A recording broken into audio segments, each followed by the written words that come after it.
அனைவருக்கும் இனிய காலை வணக்கம். ஸோ இவ்வளோ காலையில் கார் பக்கத்தில் வந்து நின்று நான் பேசுகிறதுக்கு ரீசன் வந்து சாராவோட பர்த்டே வந்து January 31. ஸோ அதுக்கு இன்விடேஷன் அடிச்சாச்சு. கார்த்திக் வந்து இப்போ தான் ஒரு கேப் இருக்குது அப்படிங்கிறனால நான் வந்து என்னோட சொந்த ஊருக்கு கிளம்பிட்டேன். அங்கே போய் எங்களோட ரிலேட்டிவ்ஸ்லாம் இன்வைட் பண்ணலாம் அப்படிங்கிறதுக்காக கிளம்பிட்டோம். திஸ் vlog இஸ் அபவுட் சொந்த ஊருக்கு நாங்கள் கிளம்பிட்டோம். ஊர் சைடு டிராவல் பண்ணும்போது ஒரு சூப்பரான விஷயம் என்ன தெரியுமா, நமக்கு எல்லாமே கிடைக்கும். மாங்காய், வெள்ளரிக்காய், அது மாதிரி ரோட்ல எல்லாமே நல்லா வாங்கி சாப்பிட்டுனே போகலாம். அந்த மாதிரி ஏறி கொஞ்ச தூரம் வந்த உடனே எனக்கு அந்த மாதிரி கிடைச்சது தான் இந்த மாங்காய். உனக்கு பிடிக்குமா? எனக்கும் பிடிக்கும். இந்த மாங்காவும் தான் என் லைஃப்ல கிடைச்ச மாங்காய். இன்னொரு மாங்காய் இந்த சைடு உட்காந்துருக்கேன், அண்ணா மாங்காய். காட்டுறோம். அது எப்படி என்ன மட்டும் காட்டுவீங்க, இந்த மாங்காவை காட்ட மாட்டீங்களா?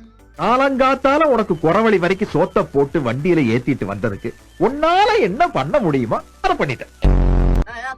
எல்லாரும் யோசிப்பாங்க, என்ன இவரு கெட்டப் சேஞ்ச் பண்ணிருக்காருன்னு. என் தலைவன் சிம்புவை பார்த்து அதை ஃபாலோ பண்ணிட்டேன், வேற ஒண்ணும் இல்லை. அதுவா? இன்னொரு 1.5 hours இருக்கு. அது வரைக்கும் மாங்காய், தேங்காய் எல்லாம் சாப்பிட்டே வரலாம் நீ. சரியா?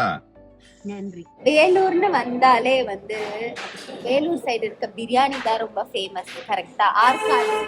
ஆற்காடு, வாணியம்பாடி எல்லா இடத்துல இருக்கிற பிரியாணி வந்து வெரி வெரி ஃபேமஸ். ஸோ அந்த மாதிரி தான் இப்போ வந்து நாங்கள் இங்கே பிரியாணி சாப்பிட்றதுக்காக அந்த உட்காந்துருக்கோம். நான் வேற மைக்க மறந்துட்டு வந்துட்டேன். டப்புன்னு சத்தம் கேட்குது.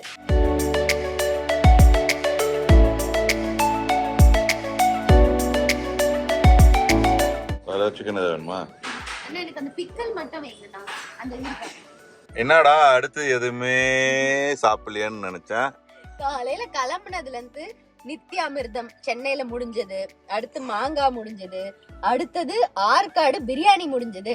இப்ப நான் இன்னும் பாதி வழி கூட போல, அதுக்குள்ள இப்ப கூழுக்கு வந்திருக்கு. ஊருக்கு வந்தாலே இதாங்க ஒரு சூப்பரான விஷயம். எப்ப பார்த்தாலும் சோறு சோறு சோறுன்னு பாருங்க. எனக்கு தெரிஞ்சு வீட்டுக்கு ரிட்டர்ன் ஆகும்போது இவன் தங்கச்சி இவனை மாதிரியே ஆக்கிதான் அனுப்புவான்னு நினைக்கிறேன். ஒரு கடையை பார்க்க கூடாதுங்க, ஒரு கடையை பார்க்க கூடாது. மோர் வாங்கித்தா, கூழ் வாங்கித்தா, அதை வாங்கித்தா, இதை வாங்கித்தான்னு அடிச்சு நவுத்து. எல்லாரும் உன்னை புள்ள பெத்த வயிறுன்னு நினைப்பாங்க. ஆனா இப்பதான் தெரியுது நல்லா திண்டு பெருத்துட்டேன்னு. ஜிம்முக்கு போய் கஷ்டப்பட்டு குறைச்ச உடம்பு இந்த 2 நாள்ல ஏறிடும்னு நினைக்கும். மாஸ்டர் இந்த வீடியோ பார்த்தாருன்னா காண்டாவ போறாரு. நாங்க வந்திருக்கோம். பாத்தீங்களா, முன்னாடில நான் வந்தா என்ன வாங்கன்னு சொல்வாரு. இப்ப சாரா ஏன் வரலன்னு என்ன திட்டுற மாதிரி. இப்ப சாரா ஏன் வரல அப்படின்னு என்கிட்ட சண்டை போடுற அளவுக்கு அவ எல்லாரும் மனசுல ஒரு இடம் பிடிச்சிட்டான். நீங்க இடம் பிடிச்சு விட்டால் இப்படி தாண்டா அசிங்கப்படுறதுனா வாழ்க்கையில. குளிர்ச்சியா இருக்கிறதுக்காக ஒரு பனி மூட்டை வச்சு வெயில எல்லாம் டிராவல் பண்றாங்கல்ல, அதனால வந்து குளிர்ச்சியா இருக்கு. கோயில் இருக்கிறோம். நீ எப்போ வர அது சொல்லு. 2 நாள் வேலை தெரியும். கிறிஸ்மஸ் முடிச்சிட்டு பெரியமா பெரியப்பாக்குன்னு சொல்லி நாங்க வந்து சென்னையில இருந்து காலைல உளுந்துதான் பெரியமா பெரியப்பாக்குன்னு சொல்லி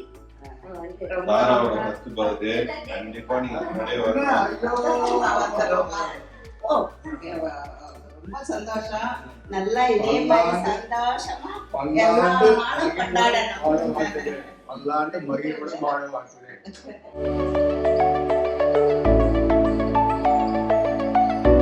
இந்த சந்தைக்காக நான் வீக் டேஸ்லாம் வெயிட் பண்ணுவோம். ஏன்னா இந்த சந்தையில தான் வந்து மக்காச்சோளம் விற்பாங்க ஃப்ரைடேல.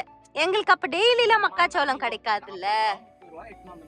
மல்லிகைலாம் மொத்தம் வாங்கிடுவோம். நாங்க வாங்கிட்டு ஜாலியா வீட்டுக்கு போவோம். இப்ப 40 ரூபாய்க்கு சென்னையில என்ன வாங்க முடியும்? ஒன்னும் வாங்க முடியாது. இது கட்டியிருக்கானு தெரியலையே. தள்ளு தள்ளு தள்ளு தள்ளு தள்ளு அப்படின்ற மாதிரி போறான். ஒரு காஃபி குடிச்சு என்ன நீ குடிக்கவே இல்லையான்னு கேக்குறாங்க. பின்ன நீ தின்னுனே இருந்தா நீங்க குடிப்பீங்க ஆம்பளைங்க, நாங்க பொம்பளை சோடா. ஏன் பொம்பளை நான் மூக்குல குடிக்க போற? வாயில தானே குடிக்க போற? பத்திரிக்கை இருக்கிற இடத்துல தீனி மட்டும் தான் அதிகமா போயிட்டு இருக்கு. பர்த்டே கண்டிப்பா ஃபேமிலியோட வந்துக்கலாம். ஓகே 31 லீவு சாட்டர்டே, அதனால கண்டிப்பா சாட்டர்டேனாலே நாங்க வர்ற மாதிரி. ஆமா, அதனால அதுவா நாங்க சாட்டர்டேல இருந்து சண்டே வரைக்கும் கண்டினியூ பண்ணுவோம். சாரா பர்த்டே வந்து சாட்டர்டே, நம்ம பார்ட்டி வந்து சாட்டர்டே நைட். ஓகே வாங்க வாங்க வந்துட்டோம். நேத்தெல்லாம் vlog எடுக்காம இன்னைக்கு கடைசியில பெரியம்மா வீட்ல ஃபினிஷ் பண்ணும்போதுதான் இந்த vlog நான் கண்டினியூ பண்ற மாதிரி இருக்கு பாரு. காலையில பிரேக்ஃபாஸ்ட் இந்த பெரியம்மா வீட்ல. சாராவோட ஃபர்ஸ்ட் பர்த்டே ஜனவரி 31. கண்டிப்பா ஃபேமிலியோட வருவோம். ஆமா, பிரியாக்கா பதிய கண்ண வந்துருப்பாங்க. அதனால நீங்க மாதிரி